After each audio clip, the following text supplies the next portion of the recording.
Good evening, buenas noches. Thank you for joining us tonight. On behalf of Mitchell Kaplan, the Miami Book Fair, and all of us at Books and Books, it's my pleasure to welcome you to tonight's virtual evening with Mark Bowden to dig into his latest nonfiction anthology, The Case of the Vanishing Blonde, a riveting string of 6 nonfiction stories that the Philadelphia Inquirer raves go beyond the police blotter and the court documents to dive into the darkness of human nature. Published by Atlantic Monthly Press, The Case of the Vanishing Blonde leans into the investigative muscle of true crime reportage and delivers enthralling journalistic narratives with both difficult heroes and villains. Mark Bowden is the author of 13 books, including Killing Pablo, Hugh 1968, and the #1 New York Times bestseller Black Hawk Down, which was nominated for a National Book Award and adapted as an Academy Award-winning motion picture of the same name. He reported at the Philadelphia Inquirer for 20 years and now writes for The Atlantic and other magazines. He lives in the Philadelphia area. In conversation with Mark tonight is Robert Kolker, the New York Times best-selling author of Lost Girls, named one of Time's best true crime books ever, and one of Slate's best nonfiction books of the last 25 years. His latest book is Hidden Valley Road, an Oprah's Book Club selection, and an instant #1 New York Times bestseller about one family's struggle with mental illness. In 2020, 2 of his works were adapted into feature films, Netflix's Lost Girls and HBO's Bad Education. He's the recipient of the Harry Frank Guggenheim 2011 Excellence in Criminal Justice Reporting Award from the John Jay College of Criminal Justice in New York.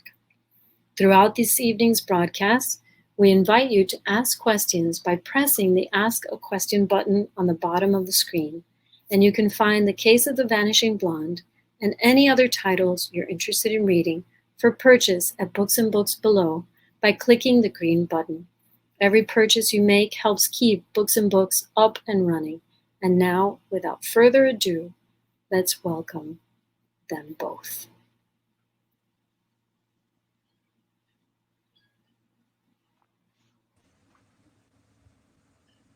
And there he is. Okay. Hi. Thank you, Christina. Hi, Bob. Hi, Mark. And thank you for including me in this. I'm thrilled to be the one throwing questions at you. It's great to be in touch with you in any capacity. You're someone whose work I've read for so long, and I'm just delighted to be a part of this. And thanks to the Miami Book Fair and to Books and Books and to Mitchell Kaplan as well. So just to let folks know, thank you for coming. How this will run, I'll ask Mark questions for about a half hour or so, maybe more. You can ask questions by clicking the words "Ask a Question" at the bottom of your screen and typing those questions in there. At a certain moment in time, I will check those questions and start reading some of them aloud to Mark as well. And that way we'll be able to get your thoughts and feelings in here as well. But I'll start just by saying that Mark, your career is so varied and so deep and so accomplished that it's that tonight it's fun to focus on the crime stories that were selected for this terrific volume. But I don't want to suggest anyway that I'm ignoring some of the bigger some of the other areas that you've been into. But for tonight, we'll talk about crime. And okay. when I read Mark's stories in this collection and also in The Last Stone, his previous book, and in his magazine articles over the years, I see that a couple things come to mind. They're first of all, they're written in a very, and this is a praise, believe me, it's in an unfussy way. The writing in Mark's crime stories is not about good guys and bad guys. It's not about trying to catch a monster. It's not about trying to dwell on the nature of evil. There's no purple prose. It's all in the service of clarity. And that's because it seems to me anyway that Mark is really not afraid to embrace very, very complicated issues in all of his narratives, and combining that with an immense narrative power. You always want to know what's happening next, and you always end up appreciating the way that the story unfolds. But inevitably, he's writing about something often quite very complicated. In this collection, there's, the nature of police entrapment in child predator cases, and the question of whether child predator cases really are what they are meant to be. There's his classic rape case from the Philadelphia Inquirer from the 1980s, which may well be one of the first to really get in deep about the changing definition of rape in our legal system and in our society, and issues of consent. His stories are thoughtful, and they also, at the end of the day, they're moral. There may be thrills and spills and chills in these stories, but there's a central moral compass that you're following throughout. So that's my 2 cents. I thought to get the ball rolling with Mark, I thought I would start by asking, at this stage in your career, you probably have a lot of choices and a lot of options when thinking about what your next project might be. Let's assume for now a shorter, long form journalism project about crime. Right. Do you have a standard? Is there an acid test? Is there something that you use to judge whether it's something you really is really worth getting into? Or are your standards higher than they've ever been because you feel like you've done so much of it? At this stage in your career, what do you look for? Well, I'm motivated, Bob, and thank you for those kind words about my work and my writing. And I'm still motivated by the same things that I always have been, and that's primarily curiosity. So, if I'm drawn to a subject, it is, I just feel likely that others will be too. And, I have, one of the things that was frustrating, and this is true of anyone who's worked at a newspaper, is that, I was often in the position of having to really work fast, write the story based on what I then knew.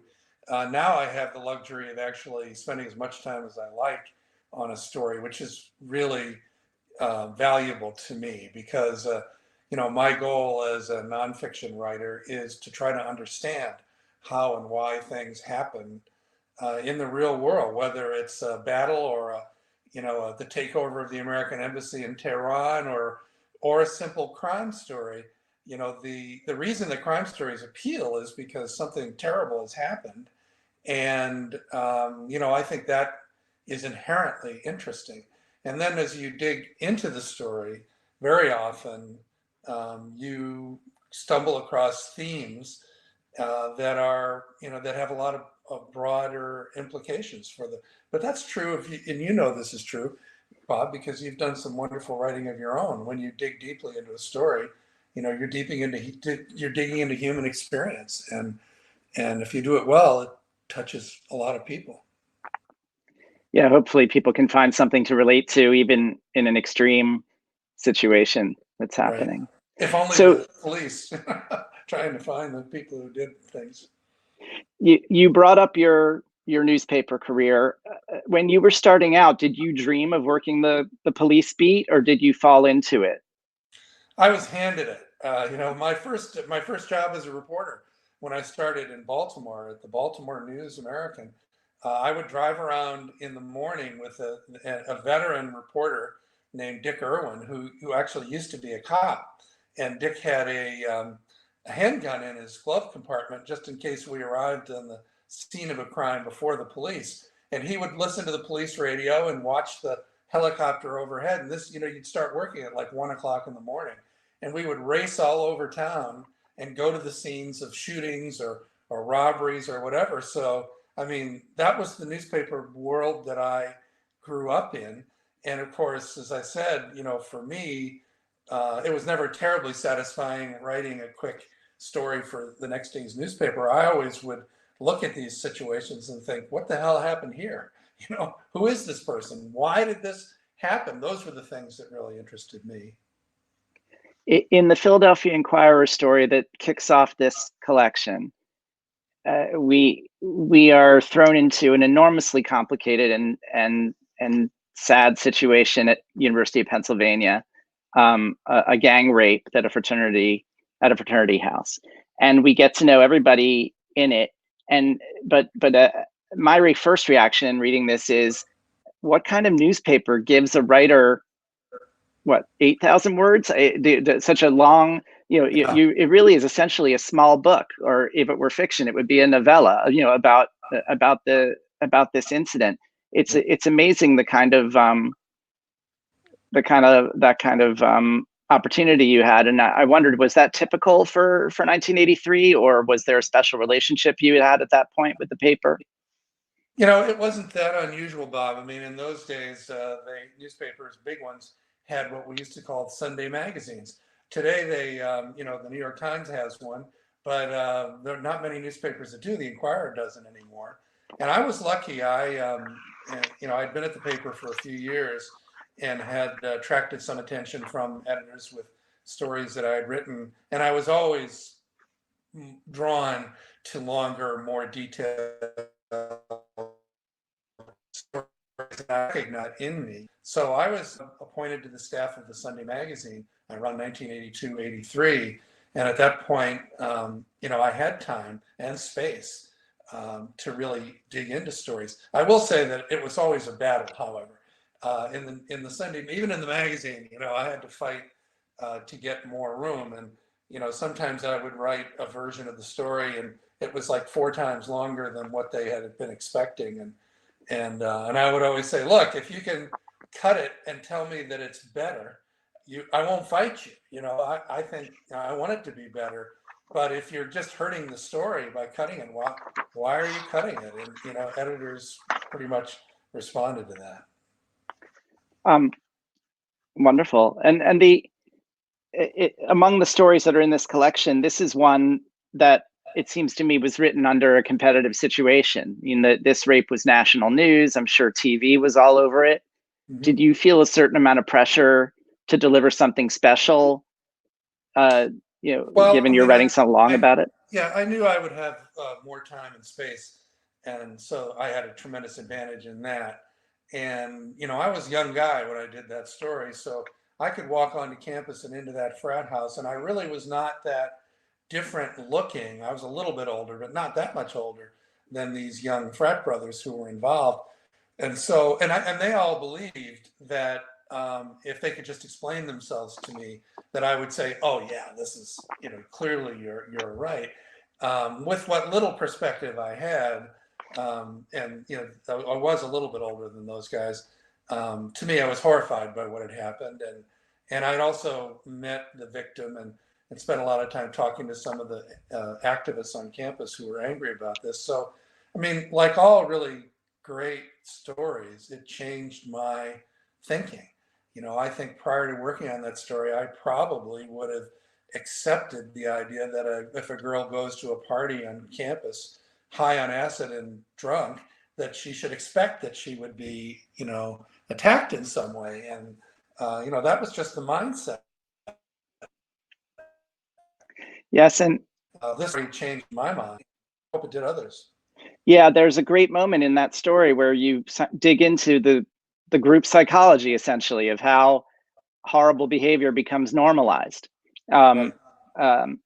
So you're in there as a reporter, and you're at the frat house or with the frat guys, and you're talking to them. How do you maintain a poker face in a situation like that? And what are some of the mechanics of that interaction? Because clearly they are hoping you're going to deliver something for them, and you can't promise them anything. No. And, I've learned these lessons, and this is certainly an instance where I did, my job is different than that of a prosecutor or a detective. My job is to understand. So the most I can promise anyone, and I don't recall whether I specifically said that to these guys back then, but now I do tell this to people. I tell them that, you may not like the story that I ultimately write, but I promise you that you will be accurately represented in this story. And I'm genuinely interested in understanding you and in why you did what you did or what you were thinking. And those things I'm going to portray as honestly as I can in whatever I write. So most people are confident enough, I guess, that their point of view will prevail. I think they learned, fairly far along in the process that I didn't see eye to eye with them. And then did they clamp down and decide you were the enemy, or did they'd gone too far at that point? And we had one, I recall one meeting toward the end of my reporting, and it was, I think, precisely because they wanted to know what I thought. And I remember, and I think this is in the story, I wrote this a long time ago, but there was one young fellow there. This was the University of Pennsylvania. It's an Ivy League school. These were bright guys, and one of them was in pre-med. And so I asked him, I said, you're planning to be a doctor. Somebody walks in, to your house or your apartment or wherever you are, who is clearly not functioning well, what do you advantage of them, or do you help them? He kind of, sheepishly said, well, we should have helped her, and which is the right answer. But they reluctantly, I think, came to, to be honest, Bob, and I'll shut up in a second, but I would love to find these guys now. I mean, it's been how many years? 30 years. These guys have all grown up, raised kids of their own, perhaps even have grandchildren at this point. I would love to find out what they think about it now. Certainly, and that moment you mentioned toward the end of this piece, and anyone watching here, you have a lot to look forward to in reading it. It's really earned because you've spent some time walking in the shoes of these guys, of the victim as well, and of women in the stories too. But you've created a little, in my mind, you've created a little suspense for the reader, because you've kind of offered a rationale for the guys as well, which kind of puts the reader off balance, saying, hey, wait a minute, why isn't he coming out swinging as the voice of God in the very beginning, saying, and then a terrible crime happened, and the bad guys were bad and the good guys were good. Instead, you linger with them and you get in their heads, which you do even more in the second story, which is about the police who lure child predators, and about one particular case in which the predator in question insists that he was entrapped, and yet still is a very odious person. And so you have to walk in his shoes and provide his rationale, and yet not act like you're crusading on his behalf. Is that sometimes a difficult balance? No, I don't really think so. What drew me to that story, honestly, was, I interviewed the guy who was arrested, and he kept telling me, well, that they set me up, which is what you would hear a lot, when you talk to somebody who's been accused of a crime. But in this case, because the entire case unfolded as a dialogue, as an extended dialogue online, and I said, well, do you have transcripts of all of your conversations? And he did, his lawyer did. And so I thought, well, here's a chance I can really explore this from beginning to end, and I could judge for myself, and then let the reader judge, frankly, whether, this was a setup. And I don't try to lecture people in my stories. I much prefer, and I think it's far more powerful and persuasive, if the reader can be given enough information that they arrive at the same place that I arrive at, and possibly not everybody does. I mean, but I know I went down that path, and this is the information that I had, and I try to tell that story fairly and fully. And most people, I think, will probably end up feeling about it the way that I do, but it's not my goal to make somebody agree with me. My goal is to tell them exactly what happened and let them try to understand it for themselves. Absolutely. You're very clear in all of your writing, and yet you are not pounding your fist on the table. It's an interesting, there's a gentleness to the clarity that you have. And you talked about rebuilding a narrative from those transcripts of those internet chats where the police are luring this sexual offender. All of these stories at one point or another have very deep, very intricate narratives, even though they are short compared to books. And you seem to have no problem pumping the brakes on a particular moment and unpacking it, and then pumping the brakes even more and unpacking it even more. You are more than happy to go slow and to get to the bottom of what's going on. I wonder how conscious you are when you're rebuilding narratives of whether you're going to lose people, whether how much is too much. Should you be explaining context now, or creating suspense? Are these things that happen in revision for you, or do you have them in mind as you're writing? I definitely have them in mind as I'm writing, and I, as you have, I've been doing this for a long time. So I think for me, a lot of the pacing, a lot of the way that stories are structured is something that just comes very naturally to me, but it is very, very conscious. And, I can remember fairly early on as a writer recognizing that one of the great tools that you have in telling a story is that you can slow things down when you want to, or you can speed things up when you want to. And so if material is sort of dry or not terribly interesting, I move through that as succinctly and quickly as possible. But where I've got scenes, I used to tell my students, scenes are gold. I mean, that's how you tell a story. You need these moments where something happened, even if it's only dialogue. You have characters, you have a setting, you have action, you have dialogue. When you have those things for key moments in the story, I mean, that's where you slow things down and really try to deliver a powerfully written process. And so, I've been somewhat surprised that if you write that way, you can find ways to get backstory, to deliver context without slowing down the narrative too much. In fact, I've been somewhat surprised, particularly when I started writing books, how much of that you can get away with. I'll tell you a story about it. Black Hawk Down is a book that people generally, when they talk to me about it, they say it moves so swiftly. It's just like action, action, action. But I initially wrote the very first draft of that book. I wrote like a 60-page long chapter, which was all about what happened in the months and weeks prior to the battle that began on October 2nd. And I felt that was necessary, at least then I did, because I needed to introduce characters. I needed to set the scene for why this fighting was taking place in Mogadishu.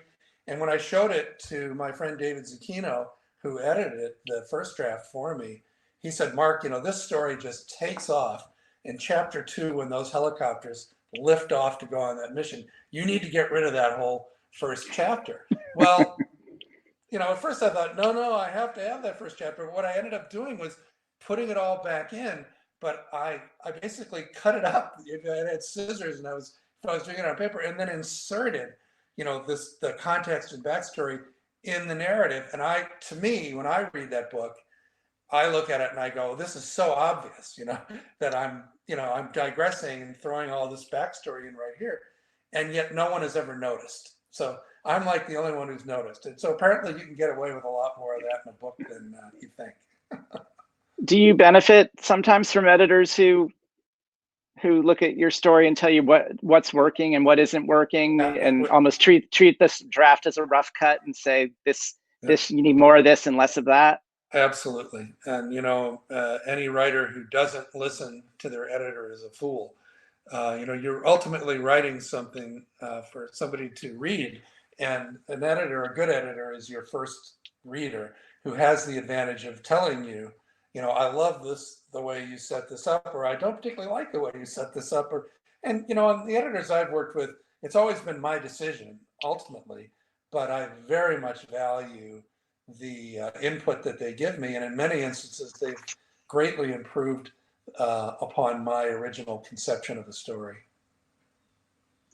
There's a lot of narrative writing out there about any number of subjects, but including crime, that sort of is operating out of a playbook that you helped establish. And yet this anthology is coming out at a time where true crime has sort of sprouted wings and taken on a life of its own. I mean, there was a period 10 years ago, where it only lived on the Investigation Discovery Channel, but now it's, in podcasts, millions of podcasts, and on HBO, and it's in documentaries, and it's in scripted forms, and it's very prestigious. Do you have any thoughts about where this genre sits today and why you think it's evolved the way it has?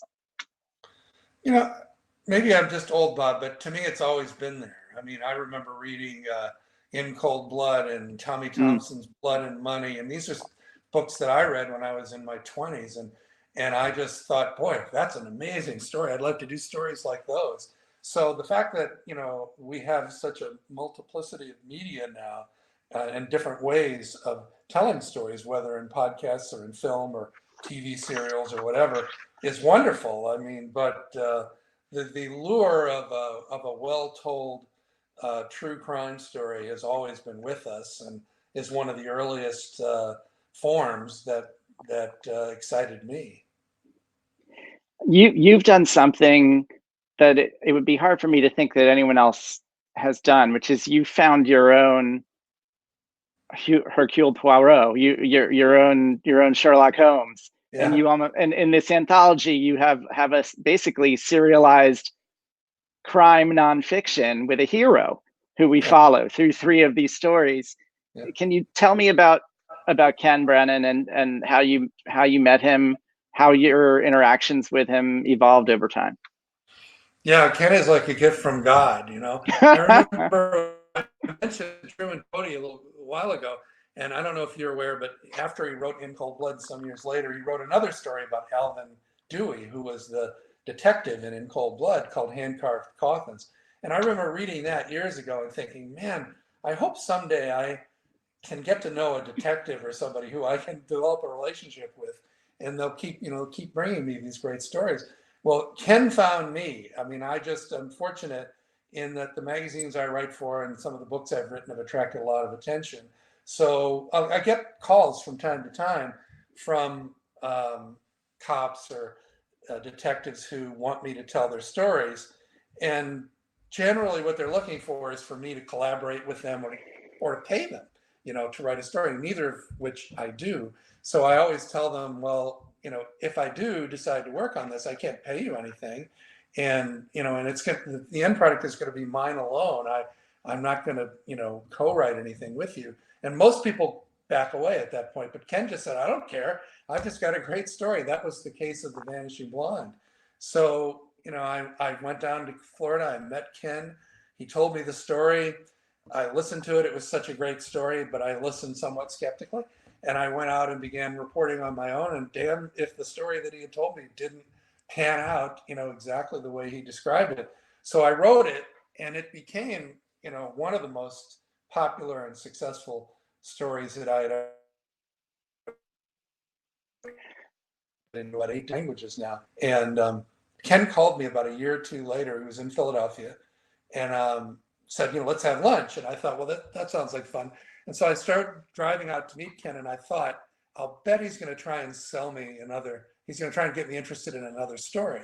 And my assumption was, there's no way he's going to have another story as good as that case of The Vanishing Blonde. So how am I going to politely let him down? I was actually debating with myself how to go about this. And that's, I had lunch with him, and he told me the story of the body in room 348. And I just, like halfway through the lunch, I said, you've done it to me again, Ken. This is just too good a story not to do. So, and then there's a third. So I hope Ken and I can continue with this relationship. It really works for me. It's enjoyable to watch his celebrity level increase from story to story. Like you make sure to include a little bit about how he's a big deal now, by the time you get to the third story. Yeah. But well, in the last 2 stories I wrote, people contacted Ken because they had seen a previous story that I had written. So I've helped to develop this chain of material. So you're this close to putting out a shingle yourself. I wonder, but going back to that first story, and for people who haven't read the collection yet, first of all, I want a quick reminder: anyone who wants to ask a question, we invite you to click the Ask a Question button and throw your hat in the ring. But this first story, The Case of the Vanishing Blonde, it's intriguing. It's a terrific story, but when you're looking at it and pitching it, it's a very self-contained mystery story. The stakes are not. It's not O.J. Simpson. It's not. There's no rioting in the streets. There's nothing about the death penalty. Like, there's no huge issue to hang it on legally. So did you have any concern at all that others wouldn't, starting with your editor and your publications, wouldn't see the value in a story like this? They'd say, well, this is delicious, but it's small. It's a snack. Yeah. But of course it isn't. But were you ever challenged on that early on? I did actually, Bob. It's actually very insightful of you. I mean, sometimes I now, will work on a story just because I want to, because it fascinates me. And I've gained confidence over the years that if I'm really interested, I can interest someone else. So when I wrote The Case of the Vanishing Blonde, I didn't know where it was going to end up. I'd written and write for lots of different magazines. So I thought, well, I'll just, when I'm finished, I'll shop it around. With Carter, who was the Vanity Fair. And he said, what are you working on? And I said, well, I've got this crime story, but I don't think it would interest you, which turns out to be the best way to sell a story to a magazine, is to tell the editor, this wouldn't interest you at all. Because then he says, well, what do you mean it wouldn't interest me? What is it? And so I told him about it. I said, but that's not about any kind of rich or glamorous person, and there's no, big issue involved. It's just a really cool story. And I told him about how in years past at the Philadelphia Inquirer, we had an editor who we called the Dark Prince, who just loved these crime stories, and he called them dirt balls. And he would strip them across the top of the front Sunday paper, over the masthead in the Sunday paper. So as young reporters, we would always compete to write these stories to get on the front page of the paper. So I told Graydon, it's really, all this story is a dirt ball. And so he loved it. And so now, whenever I talk to Graydon, he says, give me another dirt ball. So I've given him a few. Yeah, I often think that stories this juicy, but perhaps not dealing with obviously newsworthy subjects, they are rewards for subscribers. They're like you open up the magazine, or you go through the paywall, and it's almost like the publication is saying, congratulations, good for you. You've made it, here's something that we know you're going to like. You're going to like. Yeah. And I think it's important too, as a writer, not to try to make more of it than it is. I mean, you have to understand that's what we're dealing with here. And it's really worthwhile just because it's so fascinating. And in one case, I mean, the last of those three Ken Brennan stories, I think did delve into some pretty interesting issues. This is where Ken investigated the death of a young African-American policeman whose killer had never been found. And he was sort of outraged that the police department hadn't done more to try to figure out what happened. And, the story kind of shows how in that community, and this was in Tennessee, I believe, is where this happened. Maybe it was Mississippi. Or Jackson, yeah, I believe. And, I think the racial division in the city really affected the way that the case was investigated and contributed to the fact that it had remained unsolved, but Ken solved it. And so you were duty bound to run a third story. Yeah. Did you whose idea was it to collect these into one volume? It was my publisher, Morgan Entrekin. He's published two anthologies of my magazine writing, and I used to do more magazine writing than I do now. So over a period of 4 or 5 years, I would have accumulated 10 to a dozen magazine pieces. And to me, there's no difference other than length between the books that I write and the magazine pieces. I do exactly the same thing with these stories, and So, I welcome obviously the opportunity. And Morgan, my publisher, his goal is for me to have a book out every year or two, and I don't work that fast. So this gives him an opportunity to put out a title by me, which is honest work by me.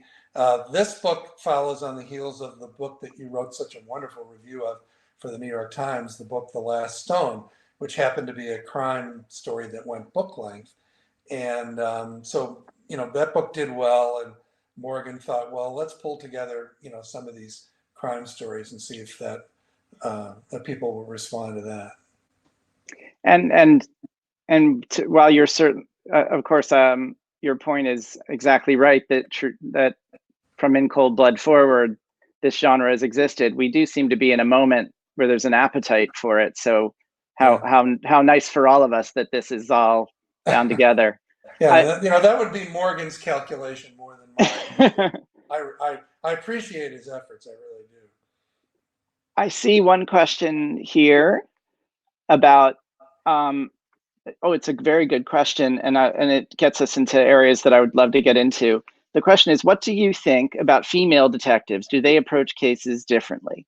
I guess we're in a so many areas of our society are male dominated, and law enforcement feels stereotypically male, and so does detective work sometimes. I wonder what you've come across out in your career. Well, yeah, in fact, one of these stories, the case of the online predator, the detective involved is a woman, Michelle Deary. What I find is that, and then of course there was Stephanie Lazarus, who's the subject of another story. I think women would approach it differently. But having said that, I think detectives are individuals, and everyone approaches their work differently. And so I don't know that it would be easy to generalize, but I do know that whoever is the detective I'm writing about, I expect, they're going to have their own way of and I'm going to find it interesting if I get a chance to really dig into it. And I have to say too, the question of, what stories I decide to write, to be honest, often it's access. I worked as a newspaper reporter in Philadelphia.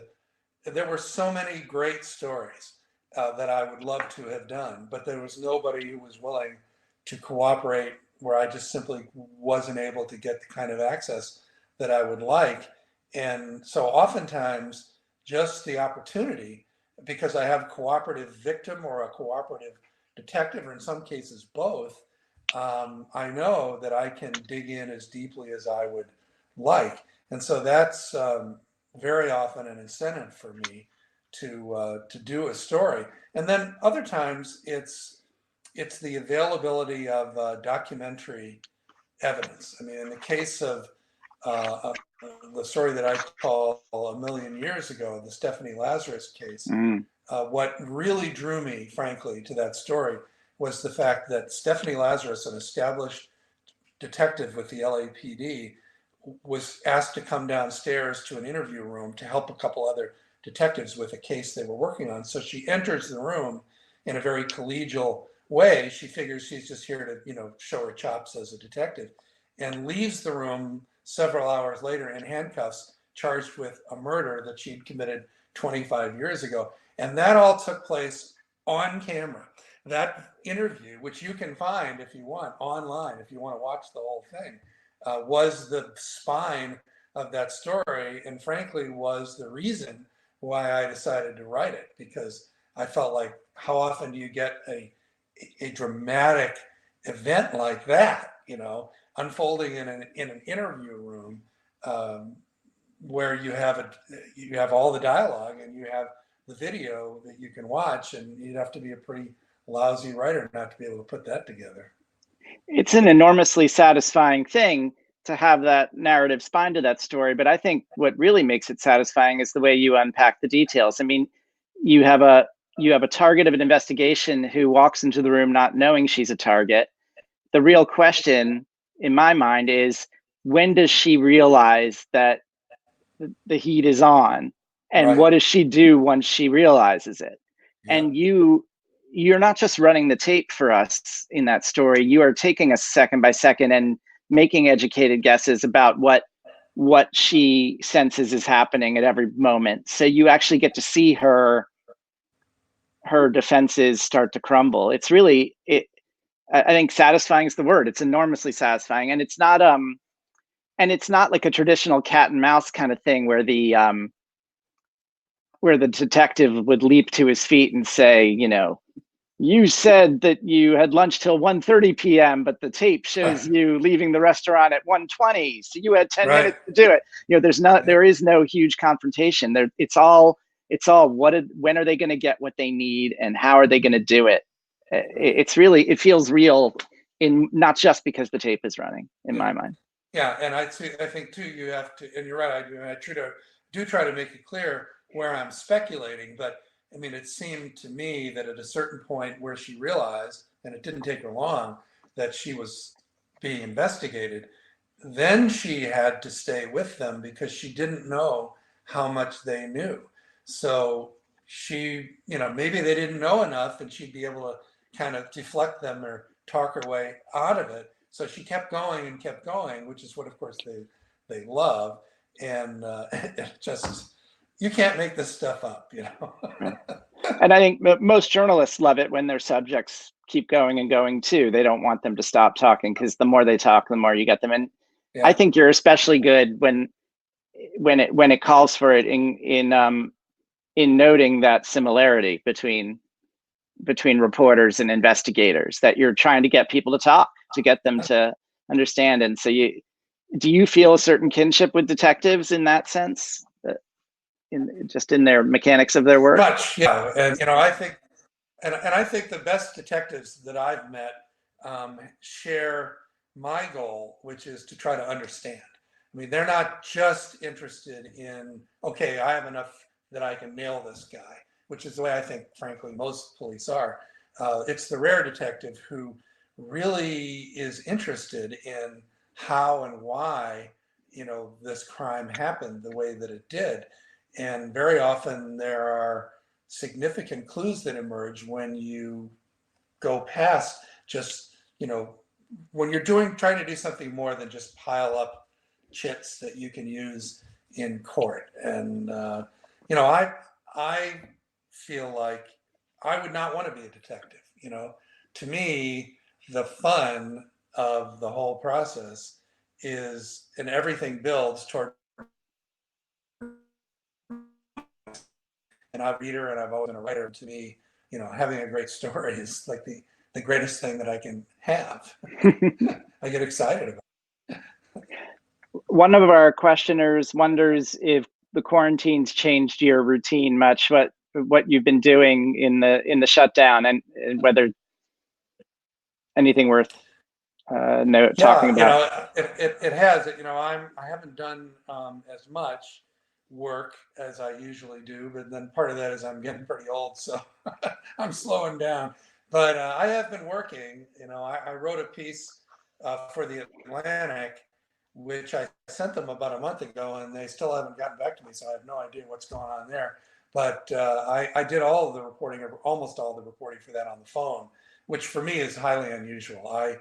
I enjoy and prefer to be able to meet the people who I'm interviewing, and I have done a lot of travel in my life just to sit down and talk to somebody in person. And I've started working on a book, which is still very ill-defined, and some years down the road, I probably at this point would have done a little bit of travel, and I would have gone to meet people and interview them. So far, I've been stuck just interviewing people on the phone, which again is something that I don't prefer. In fact, I have to say, I set up an interview with somebody who I think could prove to be really key to me in the story that I want to write. But it was like a character who you've had this feeling about, where you have somebody on the line and they're not quite sure they want to talk to you or not, and so he said, yeah, I'll talk to you. So I tried to think, well, where can I meet this guy to talk to him? And I thought, well, I want to do it outdoors because I don't want to go inside somewhere. So I chose a rest stop not too far from where I live, off of I-95, where they have picnic tables and everything. And we made arrangements to meet there in the morning. And wouldn't you know, I mean, I woke up and it was just pouring rain, and it poured rain the whole day. So I reluctantly called this guy and said, well, let's put this off. And part of me was saying, don't do it, because if he thinks about this he's gonna, another day, he might never show up again. And I did call it off, and he hasn't gotten back to me, so I think I might have blown it. I remember I've had those moments where I would spike the football and say, hooray, hooray, the person's going to talk to me. Let's meet next week. and then they have a week to think about it, and then the whole world has changed a week from then. In fact, what I did was I said, let's meet tomorrow morning. I didn't want to let any time go by, and then I did. I let time go by for a good reason, but my wife and I actually talked about it, and she was saying she's worried I'm going to get COVID and die, so she says, don't go. And I said, but you don't understand, if I put this off, it might never happen again. And it hasn't. So I haven't been rubbing it in, but she feels pretty bad about it. I mean, I'll admit I've been, I think more and more about authors who do it all by phone, like Laura Hillenbrand, or, and think, well, maybe it can be done, but it is much more. Where's the fun in that? I mean, tell me, this is true. The people you meet, the times that you spend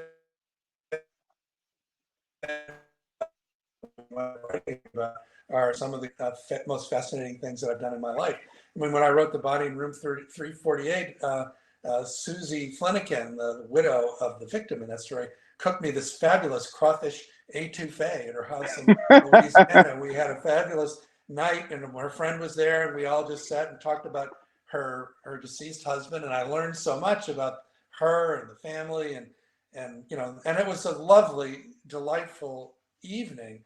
So those kind of moments, are what make the travel and reporting really worthwhile. Yeah, the career certainly puts you in places that you'd never otherwise be, and gets you right up against things like Black Hawk Down, or the assassination of Osama bin Laden, which you have a whole book about. That sort of it enlarges your life. The rewards of this job are pretty wonderful when it clicks, for sure. Right. Yeah, and you think back, over a career, and I think of people who I have had really serious, in-depth conversations with, who I otherwise would never in a million years have met, in my life. Everything from, Barack Obama to the poor, Ukrainian girl who was victimized in Florida. I mean, everyone's life is so rich and so interesting. And, you feel like, as a reporter, I feel like, I've been privileged to, walk around in so many different worlds and see things through the eyes of so many people, that it's just been, one of the great joys of my work. We have one question here about actual writing itself. I'll read the question. The opening line of the Vanishing Blonde story was simple and brilliant, and I'll read it for everyone. It says, "From the start, it was a bad case." So it kind of immediately makes you wonder. The question for you is, what are your views about what makes for a good opening or lead for a story, or book, for that matter? I've often felt that oftentimes leads of stories come to me because when I'm working on a story over a period of time, friends and loved ones, colleagues will be asking me, what are you working on? And you've been called upon oftentimes in the process to sort of describe the story that you're writing, and in a nutshell. And so oftentimes having to do that, sort of forces you to distill what is really true about this story, or what is the essence of why this was so interesting. And you just do it naturally in conversation. So emerged from me trying to tell somebody at some point in the process, well, it was this really bad case, in Florida, and that stays in my mind. And it turns out and I used to tell my students that the biggest problem that young writers have is they try to write in a voice that is not their own. They try to sound more sophisticated. They try to sound more educated than they in fact are. And I would tell them, look, you have been a master of the English language since you were about 4 or 5 years old. Just write it the way you would tell your friend about it. And the further you get away from that voice, the more likely you are to run into problems with syntax or confusing long involved passages. I try to keep that conversational tone in my head when I'm writing, because that's what I'm after. I had one editor who related it to trying to explain it to a stranger at a cocktail party. Right. So the stranger says, "What are you working on?" And you say, "Well, it's about this." And they go, "Really? That's interesting. Tell me more." And then you say, "Well, the first thing you have to know is this." And then suddenly you have it. You do. You've developed the order in your head as you've been composed the story, and that happens to you, I'm sure. I mean, it happens to me all the time. I'll share my favorite line from this collection. It's about a coroner, and it's from The Body in Room 348. It's where death was concerned, in this corner of Texas, Dr. Tommy Brown's word was law. And what I like about your work the most is that lines like that sneak up on you. They're not retailed out for the world to see. You're not letting your freak flag fly. You're telling a compelling story, and then every now and then you get socked with something really fun like that. You just spoke very eloquently about how your voice is your voice, and that's that. But do you sit and think about style much as you're revising, even as you're going? I think what I've learned is that the careful editing improves the quality of your writing. Editor at the Left Inquirer, Caroline. And back in the old days, we were writing on screens, and you could display the copy on the screen to the column width that it would have in the newspaper. So a column width in the newspaper, would only display at most 7 or 8 or 10 words across, right? And so I would have written a story, and I gave it to Carolyn, and she would H and J it. It's hyphenate and justify it on the screen. And so it would just have 10 lines across.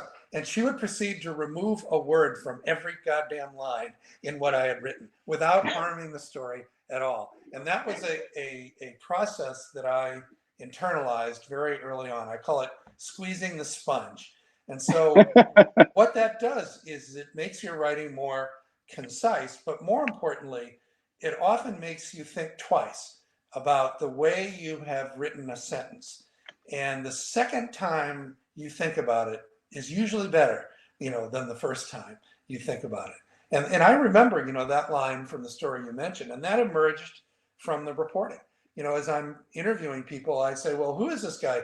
I eventually met Tommy Brown, but I would say, well, who is the coroner? Who is this guy? Oh man, he's like the law in this part of Texas. I mean, and so those lines, stay with you because they reveal. I mean, they're powerful. We have a couple more minutes. I encourage others to ask more questions. I thought it might be useful to, what isn't in this particular collection, but what has been a hallmark of some of your crime writing and crime reporting is a real focus on police work and also military work when it comes to interrogations, when it comes to seeking the truth and treating suspects and witnesses. And it seems to me that we're in a rather newsworthy moment now with the way the police interact with communities. And I wondered if there's a place in a very crowded and very chaotic conversation for big storytelling to make a difference. And do you ever wonder about that going forward, or should other voices come forward? Should we be looking for people from disenfranchised communities to be writing that story? Well, they will be, thankfully, and I think we are primed to broaden our listening and reading habits. I know I've been to become more Catholic in our approach to the world. I may end up, writing something that emerges out of all this. I'm always trying to capture how and why things are happening in the world today, and I have been, always fascinated by interrogation. But I feel like, to be honest, I'm 69 years old. I wish I had done more when I was younger to address the clear inequities. I remember, walking into my first day of work at the Baltimore News-American in like 1973, and this was a city, majority African-American city. The News-American at the time was the largest circulation daily newspaper in Baltimore, and there was not a single Black reporter or editor at the News-American. Which, the most amazing thing about that to me, when I look back on it, is that it didn't seem strange to me. I mean, this is the world I was raised in. It took me a long time, too long, to wake up to how unjust, that was. So, yes, I think, we are, I think all of us, re-examining our understanding of society, and I think it's entirely appropriate that women and African Americans and Native Americans and Latino writers are being paid a lot of attention to, because that's America. I mean, that's what the real story of this country is, and I'm glad to see it happening. Well, Mark, thank you. It's great to get inside your head for a little while and learn a little bit about how you put stories together. And thank you for this collection, which I know everyone here will enjoy. I encourage everyone to click the green rectangle that says "Purchase the Vanishing Blonde." A promise that means that a book is something you will be purchasing, and it's an excellent book. And once again, thanks to Books and Books and to the Miami Book Fair. And thank you, Mark, for the chance to talk. Thank you, Bob. It's really been fun. Thank you both. That was a phenomenal conversation. I learned so much. Thank you for joining us. We really appreciate it. And I hope that we're going to see both of you in real life very soon at Books and Books. You've got a date. So thanks again. And we'll see each other soon. Okay? Bye-bye. Bye-bye. Thanks, everybody.